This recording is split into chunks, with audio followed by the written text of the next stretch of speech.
When you think back to the absolute best, most life-altering class you took in college, what is the first image that kind of pops into your head? Oh, it's probably a very specific kind of person, right? Right. A charismatic professor, you picture someone pacing at the front of a cavernous lecture hall. Waving their arms around. Yeah, waving their arms, projecting to the back row, and somehow managing to keep 100 chronically sleep-deprived 19-year-olds just like hanging on their every word. It is the classic, heavily romanticized, sage on the stage image of education. Exactly. It's what we see in the movies, and historically, it's what we thought we were paying tuition for. But we've been looking at some absolutely fascinating data coming out of the higher education sector in 2026, specifically focusing on information systems and corporate readiness. And it really shakes up that whole cinematic ideal. It fundamentally threatens it. The data suggests that pure, unadulterated charisma is taking a massive backseat. So welcome to episode 20.2026, Designing for Excellence, How ACUE and Quality Matter Standards Impact Workforce Readiness. Which happens to be the 20th episode of this year's Bits and Bytes in Business podcast. Yes, it is. And before we get into our mission for today's deep dive, let's do a quick recap. If you missed last week's show, that was episode 19.2026, the Graduation ROI Longitudinal Salary Realities for CIS and MIS Master's Graduates. That was a great one. We really dug into the hard numbers. We did. We looked at what happens after you get that degree. But today we're unpacking a completely different, almost a subversive approach to how you actually earn that degree. We are exploring the rise of what researchers are calling instructional architecture. Right. And I want to say early on, if you're getting value out of these deep dives, please take a quick second to like, subscribe, and share the podcast. Yeah, it really helps us out, and it ensures you catch every episode. Plus, I really encourage you to check out my YouTube channel. I post a ton of course materials, videos, and other resources there to help you stay engaged and on the cutting edge of all this stuff. Because the shift we're talking about today isn't just an academic debate. It's not just for professors. No, not at all. Our mission today is to show you how meticulous, behind-the-scenes course design like engineering the learning environment itself is quietly rewiring how human beings acquire complex skills. High-stakes skills, really. Right. We're going to dissect how two invisible frameworks are systematically stripping away unnecessary mental friction, closing historical equity gaps, and practically guaranteeing that graduates are immediately ready for the AI-enabled workforce. And I think that's why this is so relevant to our listeners. Exactly. Whether you are currently a student trying to navigate your degree, maybe an early career professional stepping into a leadership role, or just someone trying to optimize your own self-directed learning, understanding the science of how information is structured is going to completely change how you view your own cognitive bandwidth.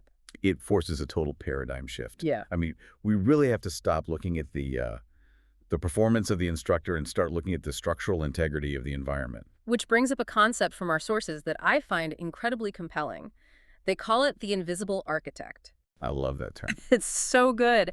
The foundational argument is that a meticulously architected course, one with perfectly aligned objectives, accessible materials, and intentional digital interface, that system will consistently yield better results than a wildly entertaining but totally disorganized lecture.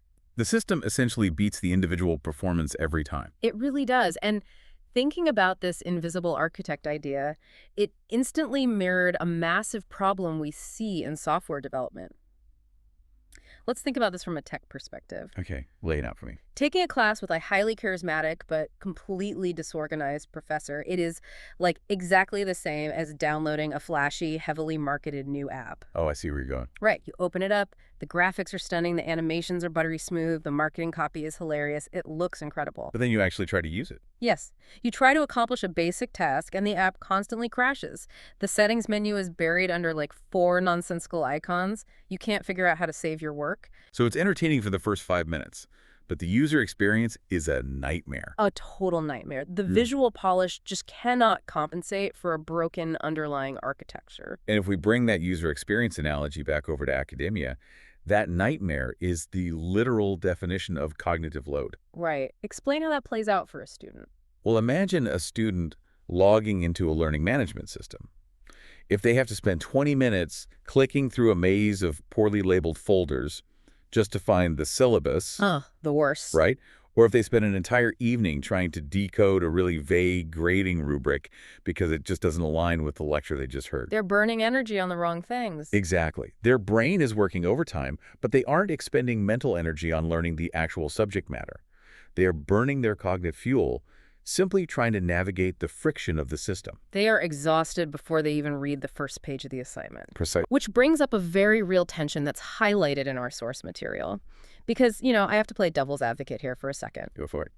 If you walk into a university department full of brilliant, highly educated, tenured professors, people who have spent decades mastering their disciplines, and you tell them, hey, your courses need to be algorithmically standardized to fit this rigid structural blueprint, I mean, It doesn't go over well. I cannot imagine it does. I'd assume they feel completely micromanaged.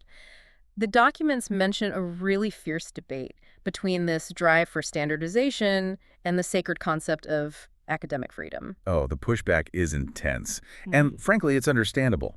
Instructors frequently view these architectural frameworks as an existential threat to their teaching. Because they think it's going to restrict them. Yeah, they see a standardized rubric and immediately assume it's going to force them to create a boring, cookie-cutter course. The fear is that the administration is trying to turn them into automated content dispensers reading off a corporate script. Which would strip away the unique intellectual voice that makes them valuable. Right, that's the fear. Yeah. But the data paints a completely different picture. And the argument the researchers make is counterintuitive, but I think it's brilliant. Let's hear it. They claim that standardizing the architecture actually protects academic freedom. That is so interesting. I was trying to conceptualize this, and it feels incredibly similar to containerization in software engineering, like using Docker. Oh, that's a great pull.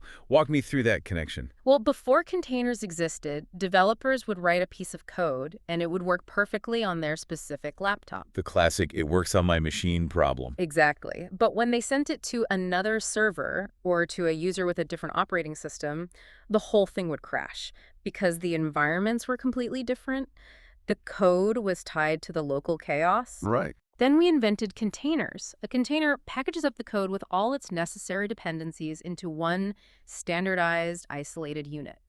And the container itself is heavily standardized. It follows strict rules, so it can run on any machine anywhere in the world. But inside the container. That's the magic. Inside the container, the developer has absolute freedom to write whatever brilliant, innovative code they want. By standardizing the external environment, you actually liberate the internal creativity. That is an exceptionally precise parallel, and it is the core truth of the standardization argument in education. By standardizing the interface of the course, the navigation menus, the accessibility protocols, the way learning objectives are aligned, you are simply containerizing the experience. You're eliminating the environmental friction. Yes. Once the invisible architecture is automated and functioning flawlessly, the instructor no longer has to spend 15 hours a week acting as a glorified IT help desk. Oh man, answering 100 panicked emails about where to find a PDF or why a link is broken. Right. They are suddenly freed up. They've reclaimed the temporal and emotional bandwidth to actually mentor students, to host deep one-on-one discussions, and to design wildly innovative, real-world experiential activities. So the structure doesn't replace the art of teaching. It builds the stage upon which the art can actually be performed. Perfectly said. Which brings us to the specific framework acting as the building code for this massive shift. The source material spends a lot of time analyzing a global quality assurance organization known as Quality Matters, or QM. Yes, QM is huge in this space. It is. If we accept the premise that a course must be treated as a functional, containerized architecture rather than just, a PDF syllabus handed out on the first Tuesday of the semester, Quality Matters is the literal blueprint. And the scale of their operation is staggering. We're looking at a network with over 1,200 member institutions globally. Wow. And an army of 8,000 certified peer reviewers. That's incredible, but how does it actually work? Because it can't just be a rubber stamp. Oh, it's definitely not. The most critical aspect of Quality Matters is its methodology. It is not an administrative checklist where a department chair simply ticks a few boxes to satisfy HR or something. Okay. It's a grueling research-backed peer review process. To achieve the official QM certification mark, An online or blended course must be submitted to an independent team of certified reviewers. And they evaluate it against a specific rubric. A highly specific rubric, and the course must meet an 85% threshold to pass. 85%. That is a really high bar for academia. It is. And the certification isn't permanent. It expires after 3 to 5 years, which forces the institution to continually update the architecture as technology and pedagogical science evolve. Okay, so this rubric is divided into 8 general standards. And instead of just rattling off all 8 like a laundry list, I really want to dig into the mechanics of the most impactful ones. I agree. The psychology behind them is fascinating. Right, because when you read the underlying psychology of these standards, it completely demystifies why some of your past learning experiences felt effortless and others made you want to just pull your hair out.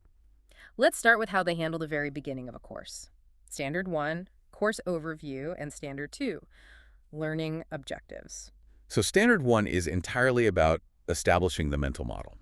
It dictates that the introduction, the navigation paths, the technical requirements, all of that must be explicitly clear from the very moment the user logs in. So going back to the software analogy, this is the onboarding sequence. Exactly. When a user first enters a complex digital environment, they need immediate situational awareness. They need to know where they are, what the expectations are, and how to operate the controls. If the navigation is intuitive, the learner basically subconsciously builds a map of the course structure on day 1. And once that map is built, they can stop worrying about the map and start focusing on the destination. Which ties perfectly into Standard 2, learning objectives. This standard demands that every single course has measurable outcomes that guide the entire architecture. It ensures that students understand the precise why behind every module. The key word there is measurable. A poorly architected course will have a learning objective that says something vague like, the student will understand modern information systems. Which is completely untestable. Right. You cannot observe a student understanding something. Standard 2 forces the architect to be granular and actionable.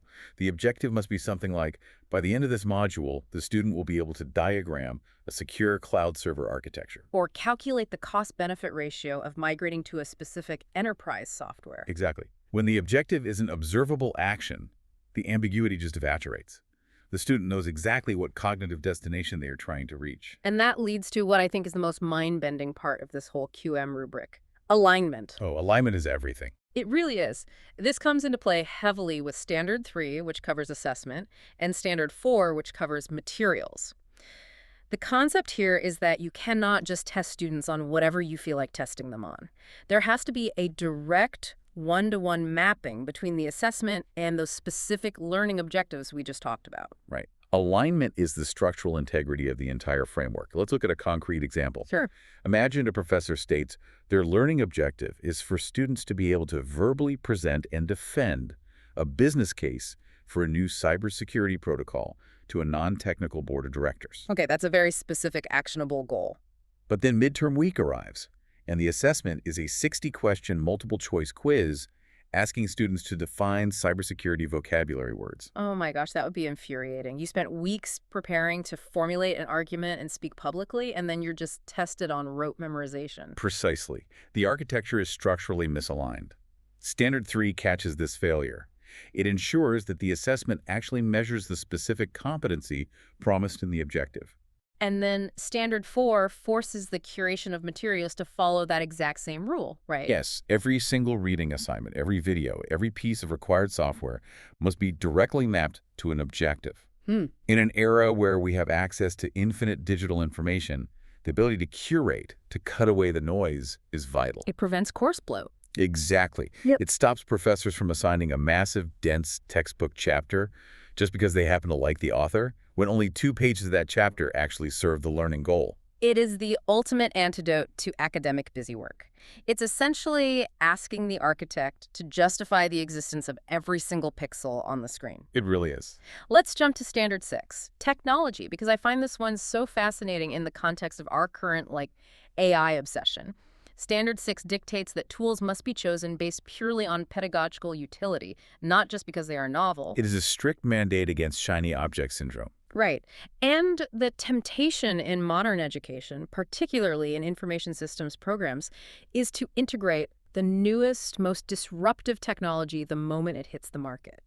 Virtual reality headsets, generative AI platforms, blockchain ledgers. So the QM framework forces a crucial pause. It asks, does this new technology significantly reduce the time it takes for the student to master the stated objective? Which is such a good question to ask. It is.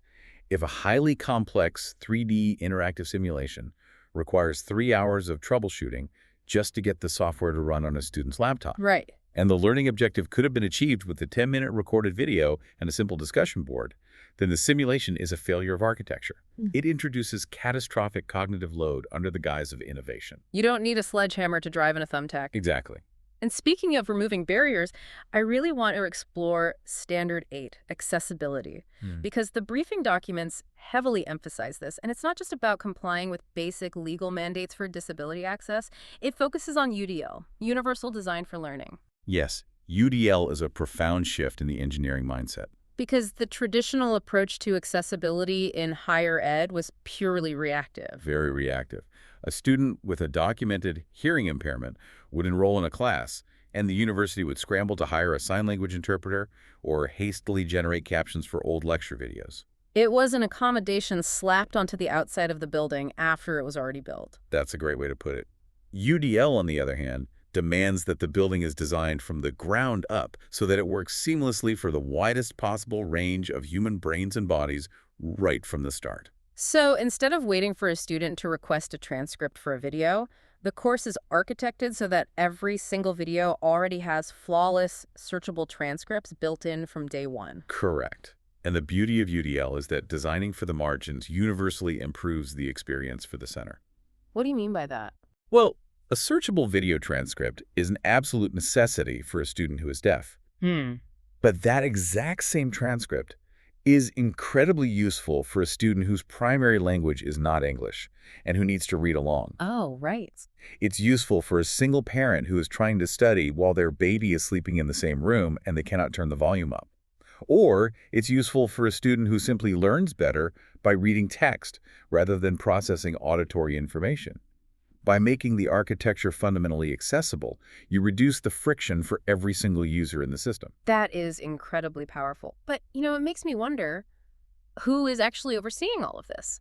Who possesses the technical skill to look at a complex master's-level digital forensics course and determine if the alignment, the cognitive load, and the UDL standards actually meet that 85% threshold? It takes a very specific kind of professional. The source documents profile an individual, Dr. Joseph H.Schuessler, and highlight his status as a QM master reviewer. And looking at what it takes to get that title, it sounds like an absolute gauntlet. The Master Reviewer tier is the highest level of certification within the Quality Matters ecosystem.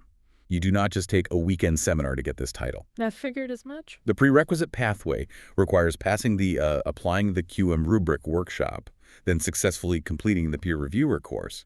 And only after proving competence there, candidates undergo a highly intensive, multi-week Master Reviewer certification process. Which involves, what, actual case studies? It demands dozens of hours of deep, simulated reviews. They have to master official policies, complex problem-solving strategies for misaligned courses, and they have to learn how to coach their peers. I think that coaching aspect is key. A master reviewer isn't just like grading other courses. They act as the team chair for the review committees. They are actively managing the entire life cycle of the review and training other faculty members on how to give constructive, actionable feedback. Without bruising egos, which is a skill in itself. When an educator reaches that level of credentialing, they've really evolved. They are no longer simply a subject matter expert in their specific academic discipline. They are structural engineers of digital pedagogy. And that brings us to the second major part of this deep dive, because Quality Matters provides this flawless physical blueprint. It ensures the walls are straight, the load-bearing beams of alignment are secure, the doorways are universally accessible. Right. But let's be real. You can construct the most beautiful, structurally sound building in the world, but if the people operating the business inside that building are chaotic, toxic, or incompetent, the business is still going to fail. A perfect syllabus does not cure terrible teaching. Exactly. So how does the system address the human element? This is where the source material introduces the second massive framework, ACUE. Let's talk about that. ACUE stands for the Association of College and University Educators. If Quality Matters is the structural engineering of the course, ACUE is the behavioral engineering of the instructor. Oh, I like that distinction. It's a comprehensive credentialing program focused entirely on evidence-based teaching practices. And the foundation of ACUE is built on decades of empirical research, proving a singular, unavoidable truth. Which is? The single most controllable variable an institution has regarding student success is not the incoming GPA of the student body, it is not the size of the university's endowment, and it is not the prestige of the campus facilities. Was the teaching. It is the quality of the teaching taking place in the classroom, period. And the data our sources provide to back up that claim is nothing short of explosive. We are not talking about a few anecdotal success stories here. The briefing cites a major 2026 study published in the Journal on Excellence in College Teaching. It's a massive study. Right. They analyzed nearly 1,800 courses at Sam Houston State University, and they found that when students were taught by an instructor who had gone through the ACUE certification process, there was a 3.33 percentage point reduction in overall DFW rates across the board. Which is a crucial metric. Yes, and just for anyone unfamiliar with academic jargon, the DFW rate tracks the percentage of students who receive a D, an F, or who withdraw from the class entirely. And I want to unpack the scale of that 3.33 percentage point reduction, because to a casual observer, a 3% shift might sound like a rounding error. Sure, it sounds small. But you have to view it through the lens of a massive institutional system. When you apply a 3.33% reduction across 1,800 courses, you're talking about tens of thousands of student enrollments. Right. That seemingly small percentage translates to hundreds, potentially thousands of individual human beings who are passing their classes, maintaining their financial aid eligibility, and staying on track to graduate. Rather than failing out, dropping out, and taking on thousands of dollars of debt with no degree to show for it. Exactly. It's a massive retention engine. And the data gets even better. When they looked specifically at foundational or gateway courses, those notoriously brutal freshman classes like Intro to Calculus or basic programming that traditionally act as weed-out mechanisms, the drop in the DFW rate was 3.73 percentage points. It really moves the needle where it matters most. Yeah. Across various systems in the broader data set, they saw DFW rates plummet by anywhere from 1% to 12%, overall grades increased by 3% to 7%, and first-year student retention jumped by 3.7 percentage points. But out of all the statistics listed in this briefing, the one that completely stopped me in my tracks was the data on equity. The equity impact is arguably the most profound revelation in the ACUE data. The study documented a massive 13% increase in higher grades, specifically for Black students, male students, and Pell-eligible students, meaning students from lower-income backgrounds. 13%. That is not an incremental improvement. That is a systemic correction. So Right. my question is, how does a framework focus on teaching practices so drastically close historical equity gaps? It comes down to dismantling what sociologists and educators call the hidden curriculum. Okay, let's explore that. What exactly is the hidden curriculum? In traditional, unarchitected educational environments, success relies heavily on unwritten rules and assumed cultural capital. Assumed knowledge. Right. There is an expectation that a student inherently knows how to extract key themes from a dense academic text, or that they know how to take effective notes during a fast-paced lecture. There's an assumption that they understand the concept of office hours. Office hours are a huge one. Right, the idea that it is a time specifically set aside for them to seek help, rather than a time when the professor is working on research and absolutely should not be disturbed. I remember thinking exactly that. A first-generation college student might look at a syllabus that says office hours, Tuesday at 2 p.m., and think, okay, the professor's busy in their office then. I better not bother them. Exactly. While a legacy student whose parents went to college knows that office hours are the secret to getting a letter of recommendation. Yes. The hidden curriculum favors students who already possess that academic conditioning. Students from marginalized backgrounds, first-generation students, low-income students. They are routinely penalized for not knowing the rules of a game that were never explicitly explained to them. That is so frustrating. It is.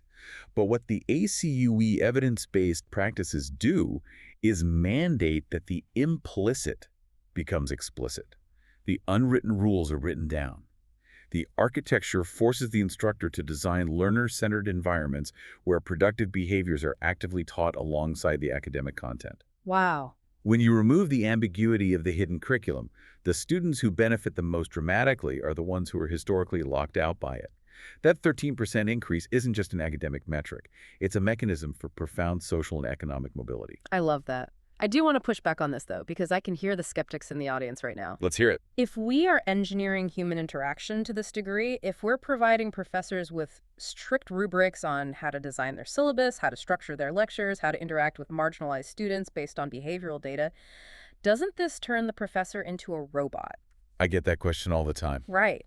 Doesn't it sanitize the entire educational experience and completely remove the soul of teaching? Yeah. I mean, where is the room for the brilliant, spontaneous, eccentric professor who goes off on a wild, mind-expanding tangent? That is the most common philosophical defense against systemic reform. But we have to look at the reality of how cognitive load impacts the instructor, not just the student. Okay. The romantic idea of the spontaneous, deeply inspirational mentor requires an environment where both the teacher and the student actually have the bandwidth to engage in that high-level intellectual exploration. They need the space for it. Yes. If a professor is constantly fighting the chaos of their own poorly designed course, if they're spending half the semester dealing with grade disputes because their rubric was entirely subjective, or if they're looking out at a classroom where 40% of the students are failing because they don't understand the hidden curriculum, there is no bandwidth for inspiration. The soul of teaching is essentially being crushed by administrative friction. Precisely. By engineering the foundational mechanics of the course to be flawless, the instructor is liberated.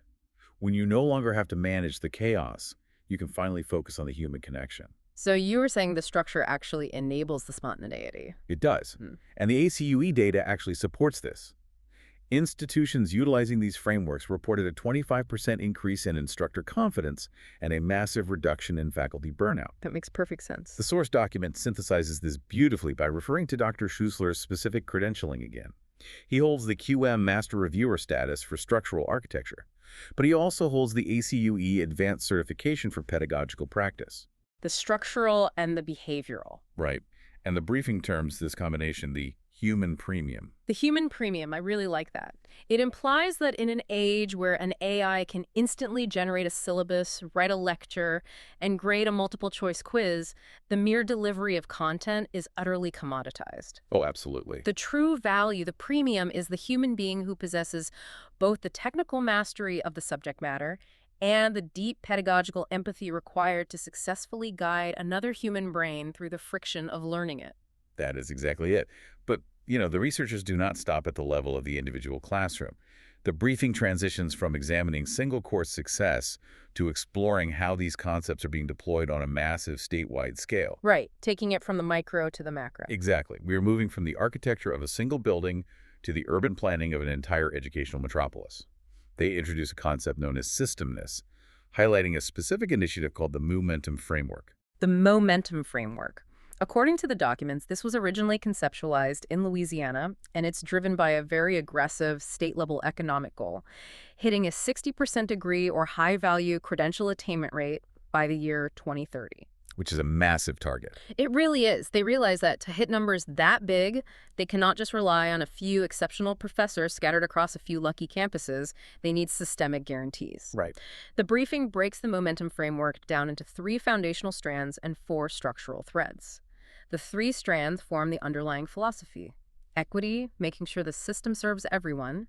Resources, focusing heavily on affordability, and learning mindsets, which ties right back into dismantling that hidden curriculum we discussed. So the strands represent the why, while the 4 threads represent the execution, the how. Those threads are choices, pathways, milestones, and engagement.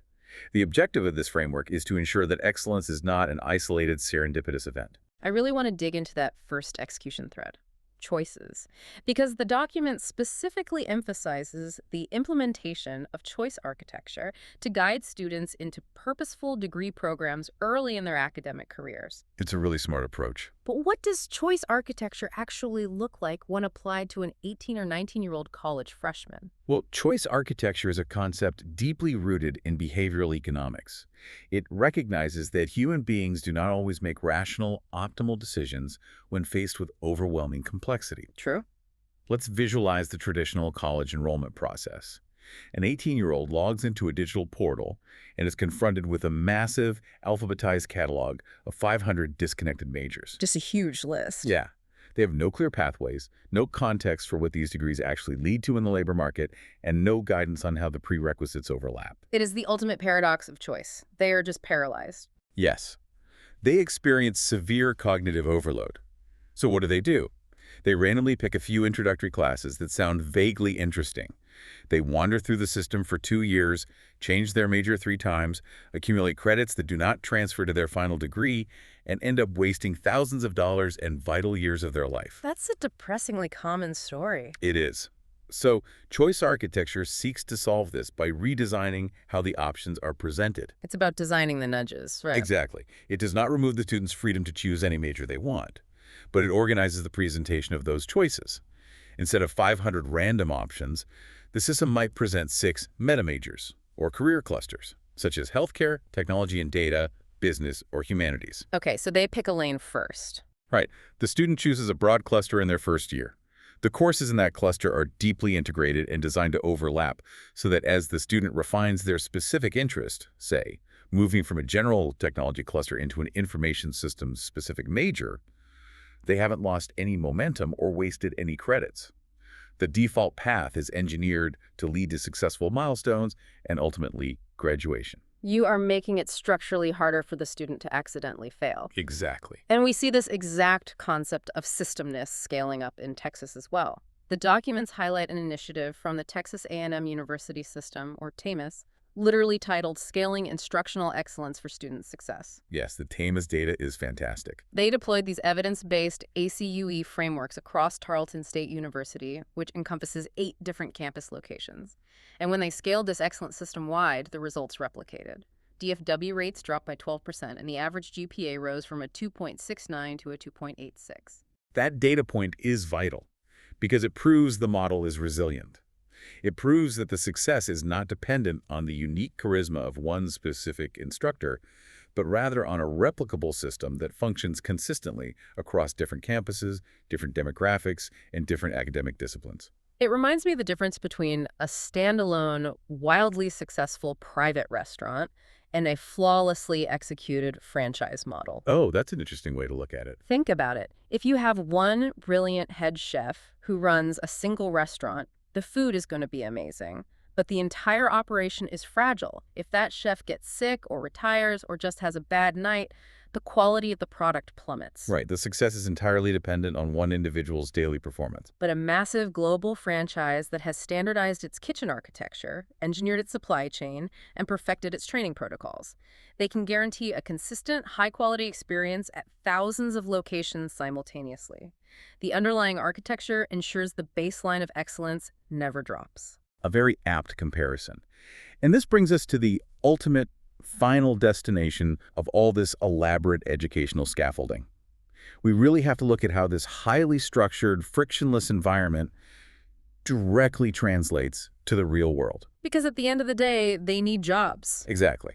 Specifically, how does this impact the job market for an information systems graduate in the year 2026? Right. Because for a student pursuing a Master of Science in Information Systems, an MSIS degree, all of this theory about quality matters rubrics and ACUE behavioral practices isn't just administrative background noise. No, it's highly relevant to their actual field. The briefing delivers what I think is the most profound insight of the entire document. The methodologies used to build these courses perfectly mirror the systems thinking required to architect modern enterprise digital infrastructures in the corporate world. This is the crux of the entire deep dive, particularly for the professionals and corporate leaders listening right now.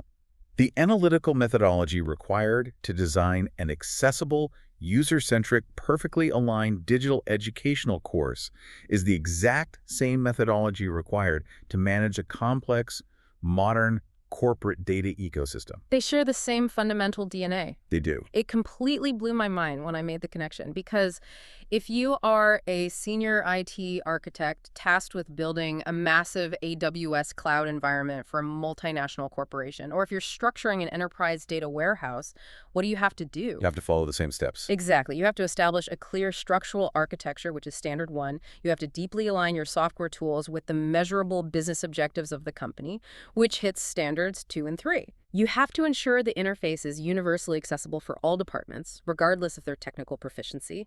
That's standard 8. And you have to select your technology stack based purely on its utility and security, pushing back against executives who just want to buy the shiny new AI toy because they read about it in a magazine. That's standard 6. The 8 Quality Matters standards are literally a blueprint for enterprise IT architecture. It's wild. And the overarching goal of integrating these educational frameworks is to produce graduates who are immediately functionally fluent in that type of systems, thinking the second they enter the labor market.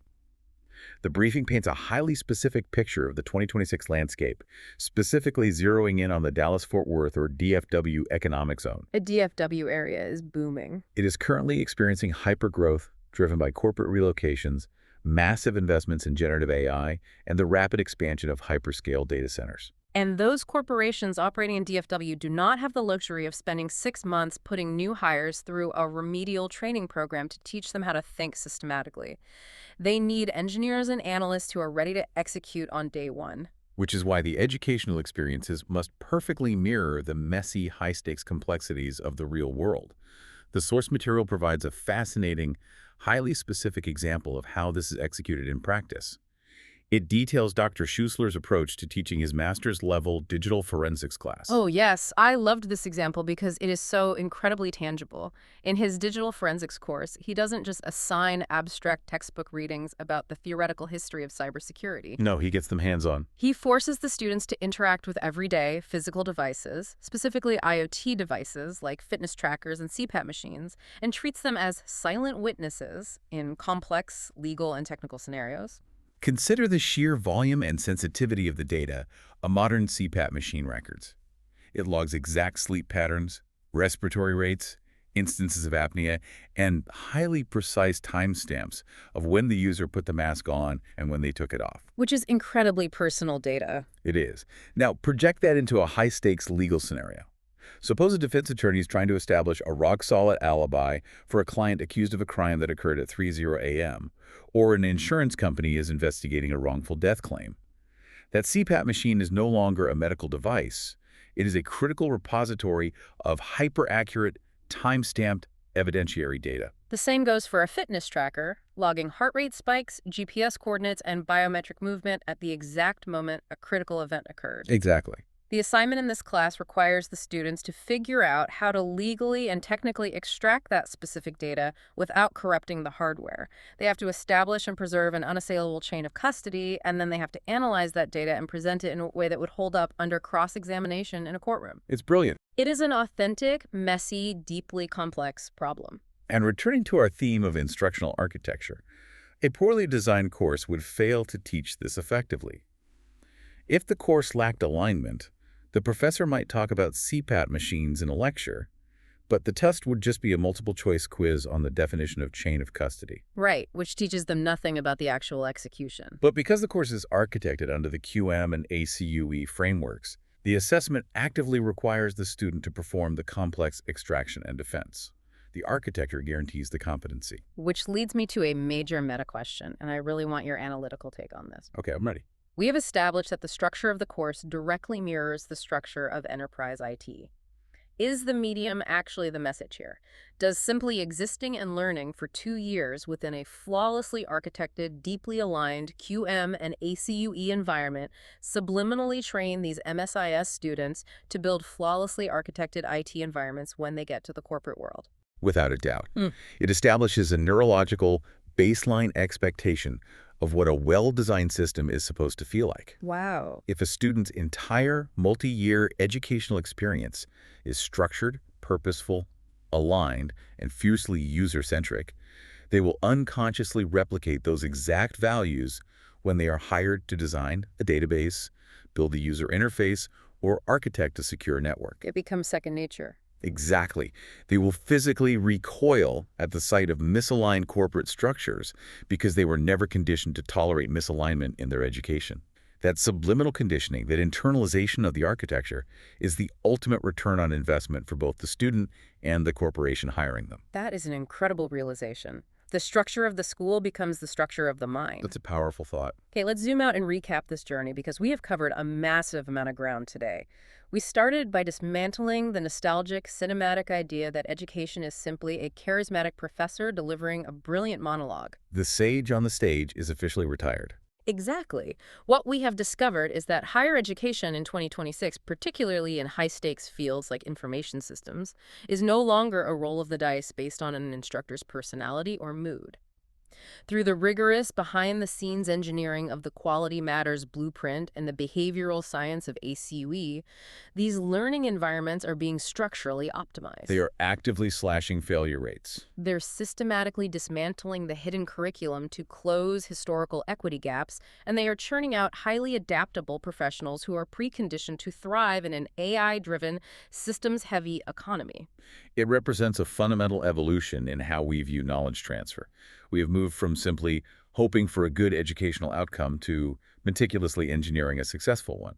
And the specific credentials we discussed, the QM Master Reviewer status and the ACUE Advanced Certification, serve as the verifiable guarantee of that structural and pedagogical integrity. Which brings me to a final provocative thought that I want to leave you, our listener, to mull over as we wrap up today. Let's hear it. We have spent this entire deep dive analyzing how universities are using these exact architectural principles to perfect massive learning environments and guarantee workforce readiness. But what happens if you take these frameworks out of academia entirely? Apply them elsewhere. Right. What if you applied the 8 Quality Matters standards, like the ruthless alignment of your objectives, your materials, and your assessments, to the way you run your own weekly corporate team meetings? Oh, that would change corporate culture overnight. What if you applied universal design to how your company communicates internally? Or, taking it even further, what if you applied this level of deliberate architecture to your own personal self-improvement goals? What would happen if you stopped relying on motivation and charisma and instead became the invisible architect of your own life systems? It is a deeply compelling proposition. If the architecture is robust enough to transform an entire state university system, it is certainly robust enough to transform a single corporate team or an individual's career trajectory. Structure scales. Structure scales. I love that. And for those of you listening who are genuinely motivated to take that next step in your own career trajectory, I'd invite you to explore the continuing education programs we discussed today. It's a fantastic opportunity. It really is. It's not a hard sell, but if you are ready to invest in yourself and you're looking for a program that blends flexibility, practical learning, and truly future-focused career preparation, look into the MSIS programs integrating these frameworks. And we hope you'll join us for our next discussion, too. Yes. Be sure to tune in next week for episode 21.2026, The Life Cycle of Authority, Evolving the A+O, Network +O, and Security Plus certifications for the AI era. It's going to be another great one. Thank you so much for joining us on this deep dive. Whether you are navigating a complex university syllabus, building an enterprise data ecosystem, or just trying to organize your own life today, take a hard look at the structures around you. Stop accepting the friction. Exactly. Start thinking like an invisible architect. We will see you next time.